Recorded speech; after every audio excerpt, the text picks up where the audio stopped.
Hello everyone, कैसे हैं आप सभी। उम्मीद करता हूँ आप सभी अच्छे होंगे।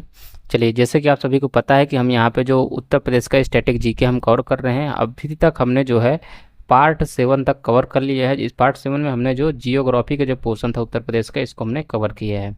ठीक है। आज की क्लास में हम बात करेंगे पार्ट 8 की। पार्ट 8 में हम बात करेंगे कि जो इकोनॉमी का जो सेक्शन है उत्तर प्रदेश के, इसको हम कवर करेंगे। लेकिन ये वीडियो किस किस के लिए यूजफुल होगी, जैसे कि जो 23 अगस्त से यहाँ पे जो यूपी पुलिस का एग्ज़ाम होने वाला है, ये यूपी पुलिस के लिए भी ऑलरेडी उसके लिए इम्पोर्टेंट है।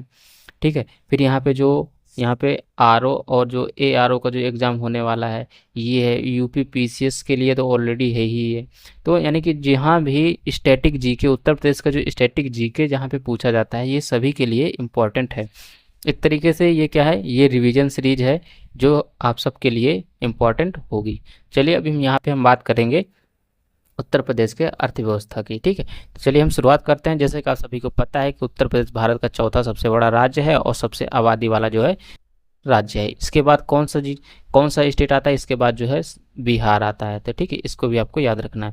फिर अगर हम जैसे कि अगर हम इसको स्टेज वाइज कवर करें, विशेषता में जैसे क्या है, कृषि है। तो उत्तर प्रदेश क्या है, कृषि अर्थव्यवस्था वाला एक राज्य है, जिसमें 65% आबादी जो है कृषि पर जो है निर्भर करती है। तो ये पॉइंट आपको याद रखना है। फिर इसमें क्या है, 2017-18 के दौरान जो है उत्तर प्रदेश में जो सब्जियों का जो उत्पादन होता था, उसमें सबसे बड़ा उत्पादक राज्य जो है बना था। ये आप यहाँ पे देख सकते हैं, ये आंकड़ा आपसे पूछा जा सकता है। लगभग 27,000 टन से अधिक है, इतना आप मोटा मोटा याद रख सकते हैं। फिर लेकिन अगर कृषि की जो मुख्य जो उत्पादन जो फसलें होती हैं उत्तर प्रदेश में, जो उनकी जो फसलें होती हैं जिनका मुख्य उत्पादन होता है, जैसे चावल हो गया, मक्का हो गया, चना, मसूर, गेहूं, बाजरा और मटर। तो इनको भी आप याद रख दीजिए। जैसे चावल हो गया, गेहूं हो गया, तो ये तो पता ही रहता है। लेकिन मोटे अनाज की बात करें, जैसे कि बाजरा हो गया, ठीक है, चना हो गया, मक्का हो गया, तो ये जो है मोटे अनाज इसमें आते हैं। तो आपसे इस तरीके के भी क्वेश्चन पूछा जा सकता है, उत्तर प्रदेश में किन किन फसलों को जो है मोटे अनाज के तहत शामिल किया गया है, इनका उत्पादन अधिक होता है। ठीक है। और फिर यहाँ पे जो मेथा ऑयल जो है उत्पादन में कितना है, भारत का लगभग 90% जो है उत्पादन उत्तर प्रदेश में होता है, जिसको को शिवाला पत्तियों से जो है निकाला जा सकता है। ठीक है। शिवाला पत्ती जो है आपसे पूछा जा सकता है, शिवाला पत्ती किससे संबंधित है, यहाँ पे मेथा ऑयल से संबंधित है। ठीक है। इस तरीके से आप इसको याद रख सकते हो। फिर यहाँ पे दुग्ध उत्पादन की बात करें, यानी कि जो यहाँ पे जो मिल्क इंडस्ट्री है, उसमें लगभग 2017-18 में जो है उत्तर प्रदेश का जो दूध का जो उत्पादन था 290 लाख टन था, जो 2021 में बढ़कर के 328 लाख टन के आसपास हो गया था। फिर यहाँ पे उत्तर प्रदेश में डेयरी का जो यहाँ पे जो बाजार है, उसके आकार की अगर हम बात करें, तो 2022 के आंकड़ों के अनुसार ये आकार लगभग कितना था, ये 1626 अरब रुपए तक का आकार था। ये पॉइंट आपको याद रखना है। और इसको 2028 तक बढ़ने का अनुमान कितना है, यहाँ पे 3613 अरब टन जो है यहाँ पे बढ़ने की उम्मीद है, जो कितना होगा 14.24% इसमें वृद्धि देखने को मिलेगी। कब, 2028 तक। तो ये आपको याद रखना है। ठीक है। फिर यहाँ पे जैसे कि डायरेक्ट डीबीटी के माध्यम से, डायरेक्ट बेनिफिट ट्रांसफ़र के माध्यम से एक यहाँ पे जो वेब आधारित ऑनलाइन निगरानी सॉफ्टवेयर का उपयोग किया जाता है, तो ये भी आप इसको याद रख सकते हो। फिर यहाँ पे ग्रीन फील्ड जो डेयरी संयंत्र है, ये कहाँ कहाँ पे हैं, यानी कि वाराणसी, लखनऊ, कानपुर में स्थापित किए गए हैं। तो ये पॉइंट आपको याद रखना है। यानी कि जो डेयरी जो यहाँ पे जो रिफाइनरीज होती हैं या डेयरी संयंत्र हैं, उत्तर प्रदेश में वाराणसी, लखनऊ और कानपुर में स्थापित है, जिनकी क्षमता क्या है, प्रतिदिन यानी कि डेली बेसिस पे 3 लाख से जो है 1 लाख लीटर तक का जो है इनकी जो है क्षमता है। तो यहाँ पे आप देख सकते हो। दूध उत्पादन को जो बढ़ावा देने के लिए, या एक तरीके से बात करें जो प्रोत्साहन है गवर्नमेंट के द्वारा, उस योजना को क्या कहा जाता है, जैसे कि इसमें एक नंद बाबा पुरस्कार, ये आप याद रख सकते हो। जैसे नंद बाबा पुरस्कार किससे संबंधित है, तो आपसे इस तरीके का क्वेश्चन पूछा जा सकता है। तो ये किससे है, ये यहाँ पे जो डेयरी प्रोडक्ट्स हैं, इस तरीके ऑप्शन बनाया जा सकता है, या दूध उत्पादन डायरेक्टली आपको दिया जा सकता है। तो आपको दोनों ही कवर करने हैं। ठीक है। तो इस योजना को जो है, जो प्रोत्साहन है दूध उत्पादकों को, जो यहाँ पे मान्यता देती है, जो है संघों का सबसे अधिक दूध देते हैं, संघों की सबसे अधिक दूध देते हैं। आई थिंक ये पॉइंट मुझे समझ में नहीं आया, क्या क्या इसका मतलब है। ठीक है, हम अगले पॉइंट पे बढ़ते हैं, यानी कि जो यहाँ पे जो मत्स्य जो पालन है इसको यहाँ पे देख लेते हैं। जैसे कि यहाँ पे जो राज्य में जो गंगा नदी सिस्टम है, यानी कि अभी हमने पिछले क्लास में जो जियोग्राफी का पोर्शन हमने कवर किया उसमें हमने गंगा नदी की जो सहायक नदियाँ हैं ये सारा कुछ हमने उसमें कवर किया है। ठीक है, तो राज्य में जो गंगा नदी प्रणाली में जो है लगभग 200 प्रजातियों के साथ जो है विविध मछली की जो है आबादी देखने को मिलती है। तो ये आपको याद रखना है कितनी, लगभग लगभग 200 प्रजातियों से अधिक जो है यहाँ पे विविध प्रकार की विविध मछलियाँ देखने को मिलती है। विविध का मतलब डिफरेंट डिफरेंट टाइप की जो है आपको यहाँ पे मछली की आबादी देखने को मिलती है। ठीक है, मत्स्य पालन क्षेत्र के विकास के लिए विजन और परिप्रेक्ष्य योजना 2013 का लक्ष्य जो है 10 वर्षों में उत्पादन और उत्पादकता को बढ़ाना है। यानी कि ये देखिए 2023 में तो इसके 10 साल पूरे हो गए, तो ये आपसे 24 में क्वेश्चन पूछा जा सकता है। यह मत्स्य पालन को कृषि का दर्जा प्रदान करने और प्रासंगिक प्रावधानों को लागू करने पर केंद्रित है। हालांकि ये उतना पॉइंट रिलेवेंट नहीं है। तालाबों का मुख्य पट्टा मुख्य रूप से मछुआरों समुदाय, जो मछुआरा जो समुदाय है वो अनुसूचित जाति अनुसूचित जनजाति के सामाजिक आर्थिक रूप से पिछड़े व्यक्तियों को दिया जाता है। तो ये आपसे स्टेटमेंट वाइज में पूछा जा सकता है कि निम्नलिखित में से निम्न कंधों पर विचार करें। एक स्टेटमेंट दे देगा कि गंगा नदी प्रणाली में लगभग विभिन्न प्रकार की प्रजातियां लगभग यहाँ पे 250 से अधिक प्रजातियां पाई जाती हैं मछली की। तो आपसे इस तरीके का एक स्टेटमेंट दे देगा, जबकि स्टेटमेंट क्या है 200। यहाँ पे जो गंगा नदी प्रणाली में 200 प्रजातियां जो है अधिक जो है डिफरेंट डिफरेंट टाइप की पाई जाती है मछली की। और दूसरा स्टेटमेंट दे देगा कि जो तालाबों का जो पट्टा है मुख्य रूप से मछुआरे जो समुदाय हैं उनको दिया जाता है, प्लस आपसे अगले ही पॉइंट में ये ऐड कर देगा कि यह जो पट्टा है मुख्य रूप से उनको दिया जाता है जो खुद के तालाब में जो निवेश करते हैं, तालाबों में जो निवेश करते हैं उनको दिया जा सकता है। जबकि अनुसूचित जाति और अनुसूचित जनजाति के जो सामाजिक रूप से जो पिछड़े हुए व्यक्ति हैं उनको भी ये दिया जाता है। तो इस तरीके से भी आपको एक स्टेटमेंट दिया जा सकता है, तो इसके लिए भी आप लोग तैयार रहिएगा। ठीक है, मछली बीज उत्पादन और वितरण को बढ़ावा देने के लिए भी प्रयास किए जा रहे हैं। मिनी हैचरी की स्थापना को भी यहाँ पे प्रोत्साहन दिया जाता है। अब यहाँ पे जो मैन्युफैक्चरिंग सेक्टर है यानी कि विनिर्माण और जो औद्योगिक क्षेत्र है, जैसे कि औद्योगिक क्षेत्र आप सबको पता है कि जैसे कि आगरा में क्या है, जूते चप्पल और पेठा वगैरह ये सब बनते हैं। कानपुर में भी आप देखेंगे कि जो है वहाँ पे भी जो है एनिमल प्रोडक्ट्स चप्पल वगैरह ये सब बनते हैं। उत्तर प्रदेश में कानपुर, आगरा, लखनऊ, नोएडा जैसे शहरों में महत्वपूर्ण जो है औद्योगिक क्लस्टर जो है यहाँ पे देखने को मिलेंगे।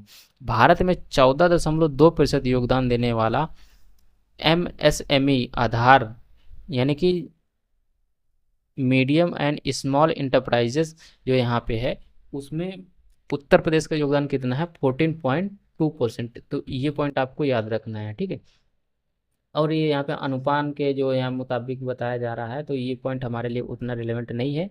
ठीक है, फिर यहाँ पे क्या है 12वीं पंचवर्षीय योजना का लक्ष्य 11.2% प्रति वर्ष की औद्योगिक विकास दर और विनिर्माण क्षेत्र में लगभग कितने करोड़ रुपए को अनुमानित निवेश था। सितंबर 2022 को उत्तर प्रदेश सूक्ष्म लघु और मध्यम विभाग में MSME नीति 2022 लागू करी, जिसके सरकारी आदेश जारी किया गया था। नीति दिसंबर 2027 तक लागू रहेगी। तो आप ये याद रख सकते हो तो कि जो है MSME नीति जो है 2022 में लागू की गई थी और ये इसका टाइम लाइन कब तक है 2027 तक, यानी कि 5 वर्ष तक के लिए आपको देखने को मिलेगी। तो इस तरीके से इनको आप याद रख सकते हो। ठीक है, अब यहाँ पे जो उत्तर प्रदेश में जो उद्योग हैं, जैसे कि यहाँ पे जो हथकरघा और जो शिल्प उद्योग है इसकी बात करते हैं, तो ये कहाँ कहाँ पे फैला हुआ है। जैसे भदोही हो गया, मऊ, आजमगढ़, टांडा, मेरठ, इटावा, मुरादाबाद, वाराणसी, आगरा, अलीगढ़, बरेली एंड लखनऊ। तो जब जैसे यहाँ पे जो कपड़ा उद्योग है जैसे कानपुर हो गया, वाराणसी, भदोही, मेरठ और आगरा, तो इस टाइप के जो क्वेश्चन है ना, ये आपको जो है मैच द फॉलोइंग करने के लिए आपसे क्वेश्चन पूछे जा सकते हैं, क्योंकि एक बेसिक जनरल सी नॉलेज है, तो ये आपसे पूछ सकते हैं। अब जैसे अब यहाँ पे जो खाद्य प्रसंस्करण यानी कि जो फूड प्रोसेसिंग जो इंडस्ट्रीज हैं, वो कहाँ कहाँ पे है? लखनऊ, कानपुर, वाराणसी। देखिए आप ज़्यादातर देखेंगे तो लखनऊ, कानपुर, वाराणसी ये आपको कॉमन चीज़ें मिलेंगी, जैसे कि हथकरघा और अभी हमने शिल्प देखा। ठीक है, अब यहाँ पे फूड प्रोसेसिंग में आप थोड़ा सा भी अगर इस टाइप का स्टेटमेंट आता है, तो आप एक जनरल नॉलेज के हिसाब से भी इनको एलिमिनेट कर सकते हो। सहारनपुर, आगरा और मेरठ। फिर अगेन देखिए यहाँ पे आगरा है।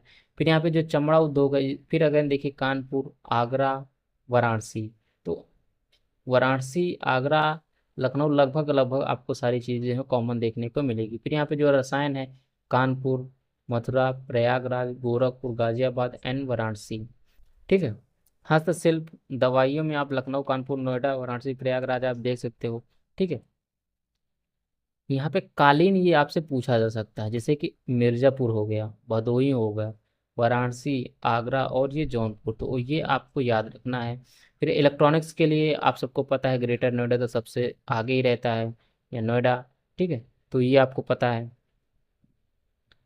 ये सब आप जो है पूरा वीडियो को पॉज करके आप यहाँ पे देख सकते हैं, तब तक हम और आगे बढ़ते, क्योंकि ये पूरा फैक्चुअल है, इसमें कुछ समझाने की चीज़ें नहीं है। तो ये आपसे इस तरीके की जो है मैच द फॉलोइंग करके क्वेश्चन पूछा जा सकता है।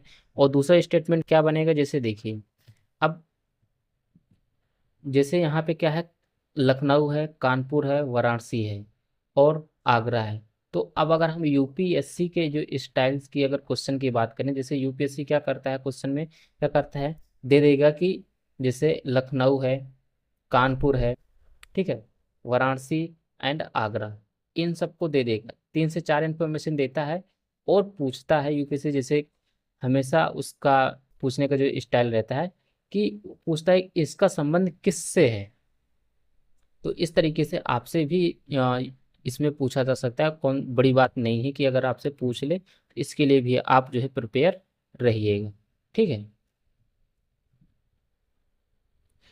जैसे इनसे पूछेगा कि ये किनसे जो है एसोसिएटेड है, तो ये किससे एसोसिएटेड है, तो ये जो है फूड प्रोसेसिंग इंडस्ट्री से जो है ये जो है आपका जो है संबंध रखता है। ठीक है, तो आप इनको जो है वीडियो पॉज करके देख लीजिएगा। हम बढ़ते हैं इसके आगे वाली जो हेडिंग है, यहाँ पे उत्तर प्रदेश के लिए जो ग्लोबल इन्वेस्टमेंट जो समिट हुआ था 2023 में, इससे क्वेश्चन आपको देखने को यूपी पीसीएस में हो, पीसीएस में हो, या यूपी जो पुलिस का जो एग्ज़ाम होने वाला है वहाँ पे हो, तो ये आपसे पूछा जा सकता है। ठीक है, तो ये समिट जो हुआ था 10 फरवरी से 12 फरवरी के बीच 2023 में, कहाँ पे हुआ था? लखनऊ में। तो सबसे पहले तो ये आपको याद रखना, लखनऊ में आयोजित हुआ था। ठीक है, शिखर सम्मेलन था। ठीक है, फिर यहाँ पे क्या है, Uttar Pradesh has set an aspiration target for making the state $1 trillion economy in next 5 year. तो उत्तर प्रदेश ने यहाँ पे एक टारगेट को क्या किया है, सेट किया है कि हम जो है नेक्स्ट अगले 5 वर्ष के लिए, अगले 5 वर्ष में उत्तर प्रदेश की जो इकोनॉमी है यहाँ पे हम कितना करेंगे, $1 ट्रिलियन करेंगे $, के अकॉर्डिंग। तो ये आपको याद रखना है कि अगले 5 वर्ष में उत्तर प्रदेश, यानी कि 2023 में सबमिट हुआ था, तो ये कब होगा, 2028 तक।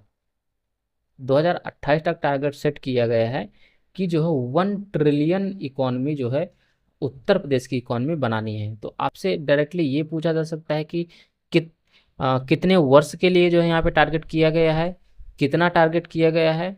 ठीक है, और डायरेक्टली आपसे ये ईयर भी पूछा जा सकता है, तो ये भी आपको याद रखना है। ठीक है, इसके लिए फार्मुलेटिंग 25+ जो पॉलिसीज़ हैं उनको जो है अट्रैक्ट किया जाएगा इन्वेस्टमेंट के लिए। ठीक है, the government of Uttar Pradesh is organising road show at 16 countries and 8 की जो सिटीज़ हैं भारत की, 8 जो की सिटीज़ हैं भारत की, वहाँ पे जो है इसको जो है ऑर्गेनाइज किया जाएगा जो रोड शो है, और जो है 16 कंट्रीज यानी 16 देशों में जो है इनका जो है उत्तर प्रदेश सरकार के द्वारा जो है रोड शो कराया जाएगा। तो ये आपको याद रखना है कि 16 कंट्री हैं प्लस भारत के 8 सिटी हैं, ठीक है, जैसे कि बड़ी बड़ी जो सिटी हैं भारत की, ताकि इन्वेस्टमेंट उत्तर प्रदेश में आए। तो ये आपको याद रखना है, ठीक है। अब हम बढ़ते हैं आगे। अब यहाँ पे जो उत्तर प्रदेश का जो बजट है इसको हम यहाँ पे देख लेते हैं। जैसे कि वित्तीय वर्ष 2023-24 के लिए उत्तर प्रदेश का बजट 22 फरवरी 2023। सबसे पहले तो आपको ये पॉइंट याद रखना है कब पेश किया गया था।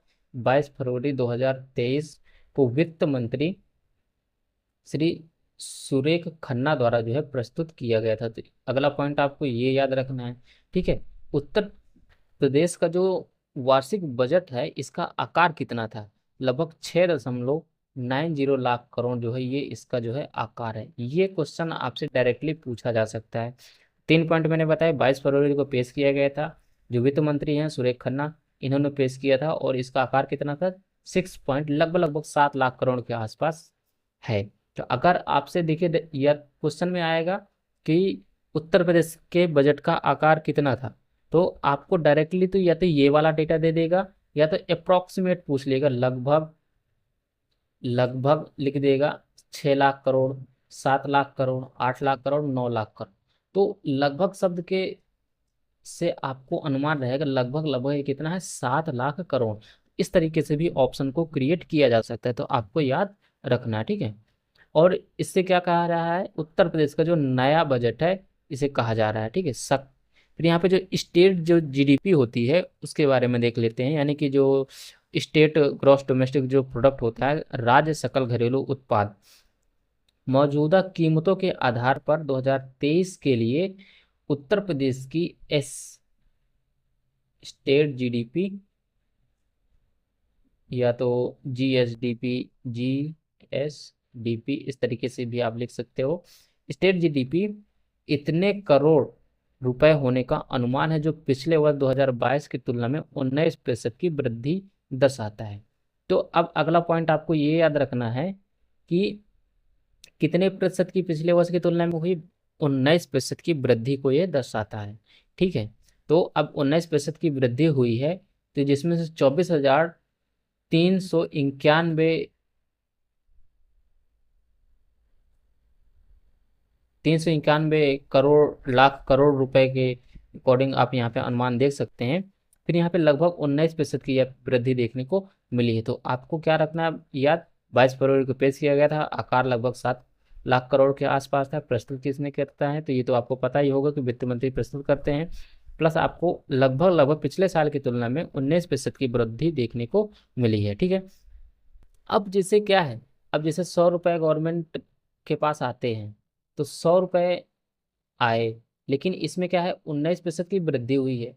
तो टोटल जो 19 रुपये जो आए हैं इनके लिए क्या करेगी सरकार, सरकार कहीं ना कहीं से तो ऋण लेगी, ऋण लेगी ना, तो उसको भी आपको बजट के डॉक्यूमेंट्स में आपको याद रखना है कि कहाँ कहाँ किन किन स्रोतों से जो है सरकार जो है ऋण लेती है, ठीक है।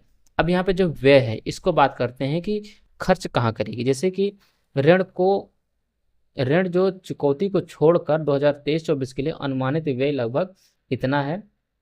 2022-23 में संशोधित अनुमान लगभग 17% की वृद्धि को दर्शाता है। प्राप्तियां जैसे कि अनुमानित अगर हम बात करें तो 5,74,178 करोड़ रुपए जो है यहाँ पे जो है प्राप्तियां जो है प्राप्त होने का जो अनुमान है, और ये कितना है 19% की बढ़ोतरी। प्राप्तियां वही है कुल मिलाकर के, जैसे कि अगर गवर्नमेंट को 100% की प्राप्ति हो और इसमें 19% की वृद्धि हो रही है, तो 19% के लिए गवर्नमेंट जो है ऋण लेती है, ठीक है। पिछले वित्तीय वर्ष में प्राप्तियां बजट अनुमान से 20,396 करोड़ रुपए कम हो गई थी, जो कि कितने कमी थी, 4% की कमी थी। तो ये वाला पॉइंट भी आपको याद रखना है, यानी कि जो पिछले जो बजट था 2022 वाला बजट, उसमें जो है जो अनुमानित जो बजट था कि हमें इतनी प्राप्तियां प्राप्त होंगी, उसमें 4% की कमी देखने को मिली थी, ठीक है।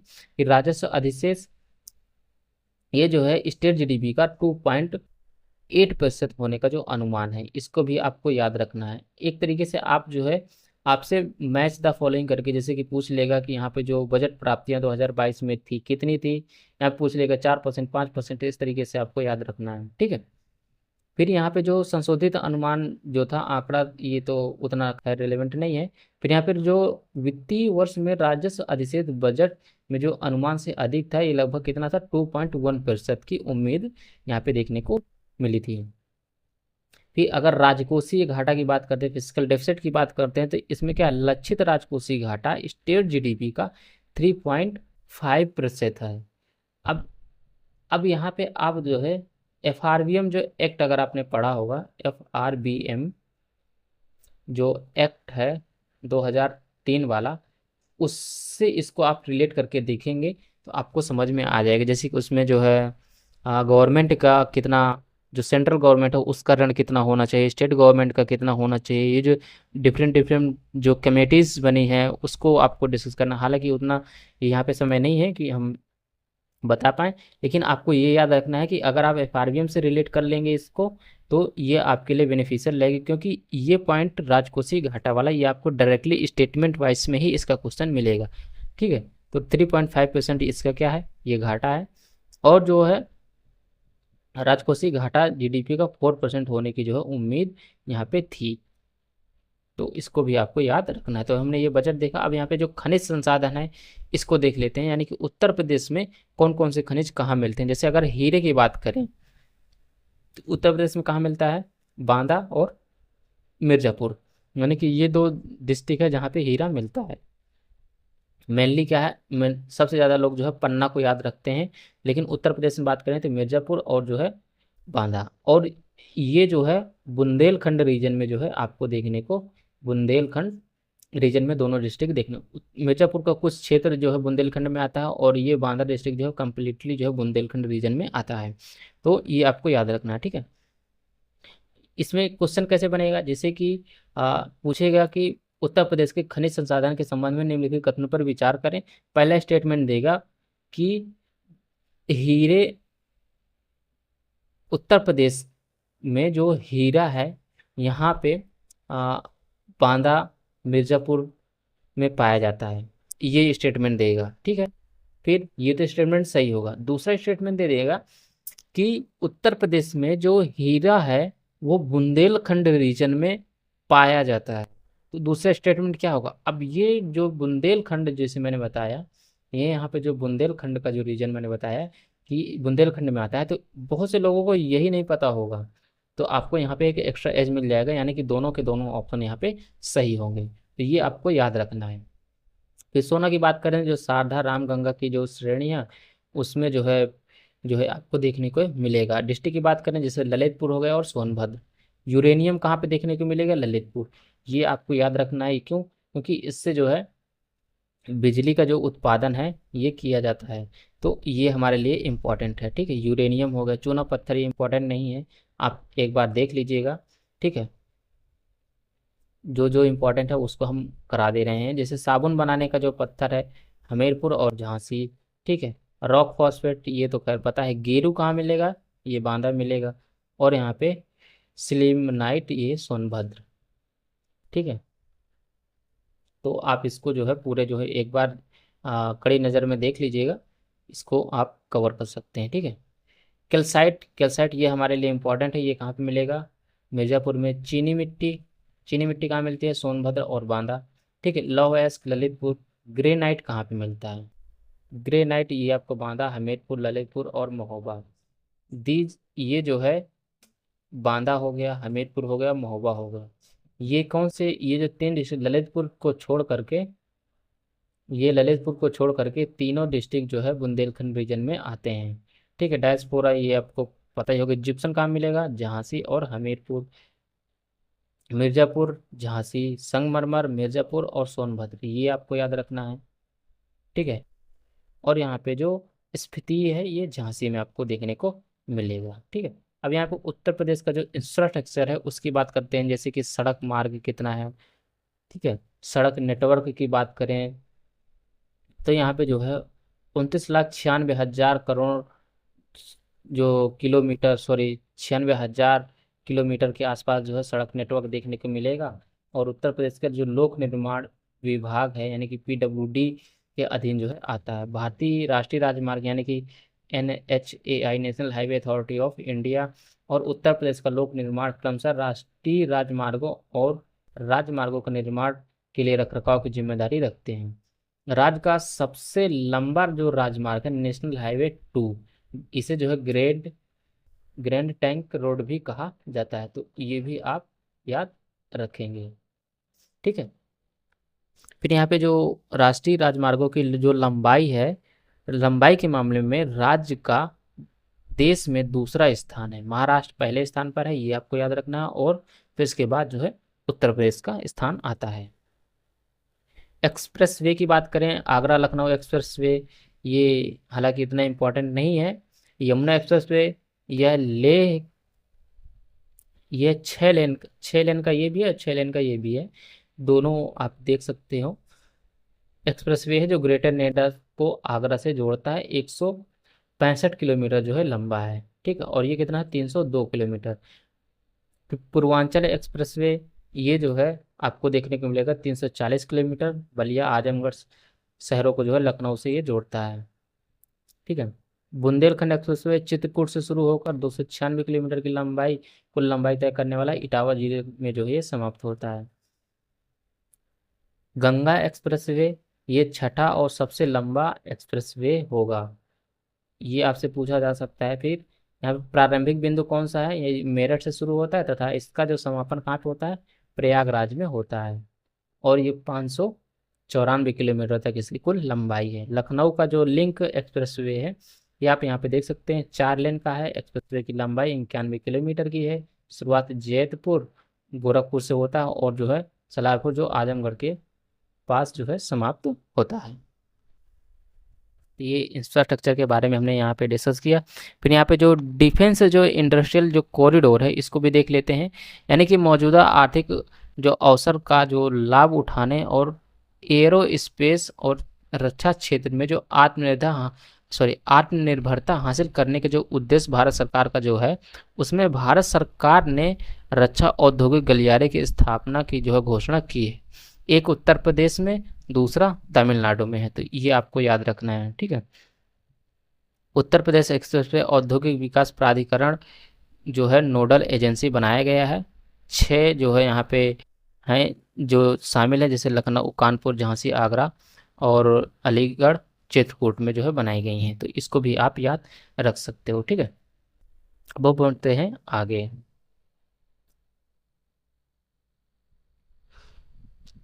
अब यहाँ पे रेलवे की अगर बात करें, तो जैसे रेलवे में बात करते हैं, भारत में जो उत्तर प्रदेश में जो 2 रेलवे जोन हैं, तो सबसे पहले यही आपको पॉइंट याद रखना है कि उत्तर प्रदेश में कितने रेल जोन हैं, 2 रेलवे जोन है, और प्रत्येक का मुख्यालय जो है राज्य में स्थित है। जैसे मध्य रेलवे जोन का मुख्यालय कहाँ पे है, प्रयागराज में। पूर्वोत्तर रेलवे जोन का मुख्यालय कहाँ पे है, गोरखपुर में। तो ये 2 पॉइंट आपको याद रखने हैं। ठीक है, 2 जोन हो और जिनका मुख्यालय प्रयागराज और गोरखपुर में है। ठीक है। अगर वायु मार्ग की बात करते हैं, ठीक है, तो वायु मार्ग की अगर हम देखते हैं, तो राज्य में 6 घरेलू परिचालन हवाई अड्डे हैं, जिसमें से आगरा, इलाहाबाद, बरेली, गोरखपुर, कानपुर और ललितपुर। ठीक है। राज्य में 3 परिचालन अंतर्राष्ट्रीय हवाई अड्डे हैं। एक तो पहला लखनऊ, वाराणसी, फिर इसके बाद कुशीनगर का इनॉग्रेशन जो है प्रधानमंत्री के द्वारा पिछले साल किया गया था, तो इसको भी आप याद रख सकते हो। भारत में पहली हवाई मेल सेवा जो 18 फरवरी 1991 को इलाहाबाद और नैनी के बीच में जो शुरू की गई थी, तो ये आपको याद रखना है। और जो हवाई अड्डे हैं, इनकी बात कर लेते हैं, कौन कौन से शहर में हैं। जैसे चौधरी चरण सिंह हवाई अड्डा, ठीक है, ये कहाँ पे है, लखनऊ में। तो ये आपको याद रखना है, क्यों, क्योंकि अभी हाल ही में चौधरी चरण सिंह को जो है भारत रत्न से जो है सम्मानित किया गया है। किसे, भारत रत्न से जो है सम्मानित किया गया है। 5 व्यक्तियों को दिया गया है, जिसमें से अगर हम बात करते हैं, जो एक तो चौधरी चरण सिंह है जो बिहार के, अब जैसे हम बात करते हैं बिहार के एक मुख्यमंत्री हैं। दूसरी अगर बात करते हैं कि जो सी वी रमन जो है, ये उनको दिया गया था। और इन सबको जो है आप देख सकते हैं, कमेंट बॉक्स में आप बताइएगा। हालांकि अभी मुझे उनके नाम याद नहीं आ रहे, नहीं तो मैं बता देता। आप मुझे कमेंट बॉक्स में बताइएगा कि 5 लोगों को दिया गया है, जबकि प्रावधान जो है 3 लोगों को दिया गया था, और पहला जो दिया गया था 1954 में जो है ये दिया गया था। यानी कि पहला जो भारत रत्न से सम्मानित किया गया था यहाँ पे जो पहले प्रधानमंत्री जवाहरलाल नेहरू को किया गया था 1954 में इसकी शुरुआत की गई थी। प्रावधान 3 लोगों को देने का है, और जो इसमें जो है 5 लोगों को दिया गया है। क्यों? क्योंकि अपवाद है, इसके अपवाद स्वरूप, और 4 लोगों को दिया गया था 1999 में। तो ये आपको याद रखना है। लेकिन अभी हाल ही में 5 लोगों को जो है नाम अनाउंसमेंट किया गया है, जिसमें से एक का नाम है चौधरी चरण सिंह, दूसरे का नाम है MS स्वामीनाथन, और एक बिहार के मुख्यमंत्री हैं कर्पूरी ठाकुर, वो हो गए। और इसके साथ साथ 2 लोगों को और नाम मैं भूल रहा हूँ, तो उनको आप लोग कमेंट बॉक्स में बताइएगा, ठीक है। फिर यहाँ पे लाल बहादुर शास्त्री जो अंतर्राष्ट्रीय हवाई अड्डा है, ये वाराणसी में है, ठीक है। ये आप यहाँ पे देख सकते हैं, बमरौली हवाई अड्डा प्रयागराज, चकेरी हवाई अड्डा कानपुर, सिविल हवाई अड्डा कानपुर, और यहाँ पे खेरिया हवाई अड्डा आगरा, ठीक है। फिर यहाँ पे सहारनपुर, गाजियाबाद और अयोध्या में भी है, तो आप इसको भी याद रख सकते हो। गौतम बुद्ध नगर, ये तो आप सबको पता ही है, क्योंकि अभी ये जो पूरा तरीके से बना नहीं, निर्माणाधीन है, ठीक है। ललितपुर हवाई अड्डा ललितपुर, झांसी हवाई अड्डा, ठीक है। तो ये आप यहाँ पे पूरा जो है याद रख सकते हो। पूरा जो है कुशीनगर वाला आपको याद रखना है, क्योंकि इनका जो इनाग्रेशन है प्रधानमंत्री के द्वारा जो है यहाँ पे किया गया था, तो ये हो गया। और पहला जो हमने बताया कल, जो यहाँ पे चौधरी चरण सिंह वाला जो था, ये आपको याद रखना है। क्यों? क्योंकि अभी हाल ही उन्हें भारत रत्न से सम्मानित किया गया है, तो आपसे एग्जाम में पूछा जा सकता है, तो इसके लिए आप तैयार रहिएगा, ठीक है। अंतर्देशीय जल मार्ग की अगर बात करते हैं उत्तर प्रदेश में, जैसे गंगा, यमुना और उनकी सहायक नदियों सहित प्रमुख नदियों का जो है आशीर्वाद प्राप्त है। ये तो हालांकि उतना रेलेवेंट नहीं है। यहाँ पे जो नेशनल जो वाटरवे पहला है, यहाँ पे गंगा भागीरथी और हुगली नदी प्रणाली, ये आपको याद रखना, उत्तर प्रदेश से होकर के गुजरती है, जो पश्चिम बंगाल के हल्दिया को प्रयागराज से जोड़ती है। नेशनल वाटरवे फर्स्ट का विकास का जो उद्देश्य था, कार्गो आवाजाही के लिए जल आधारित परिवहन को बढ़ावा देने के लिए किया गया था। तो हालांकि नेशनल वाटरवे प्रयागराज से हल्दिया, ये तो सबको पता रहता ही है। होपफुली आपको समझ में आ गया होगा। इसके बाद जो ये हमारा जो पार्ट 8 था, इसके बाद जो हम बात करेंगे पार्ट 9 की बात करेंगे। इसमें हम जो है राज्य व्यवस्था को जो लेकर के उत्तर प्रदेश की जो राज्य व्यवस्था है, यह अगर बात करें पॉलिटी है, इसको हम पूरा डिस्कस करेंगे। ये upcoming exam UP police RO और जो ARO है, ठीक है।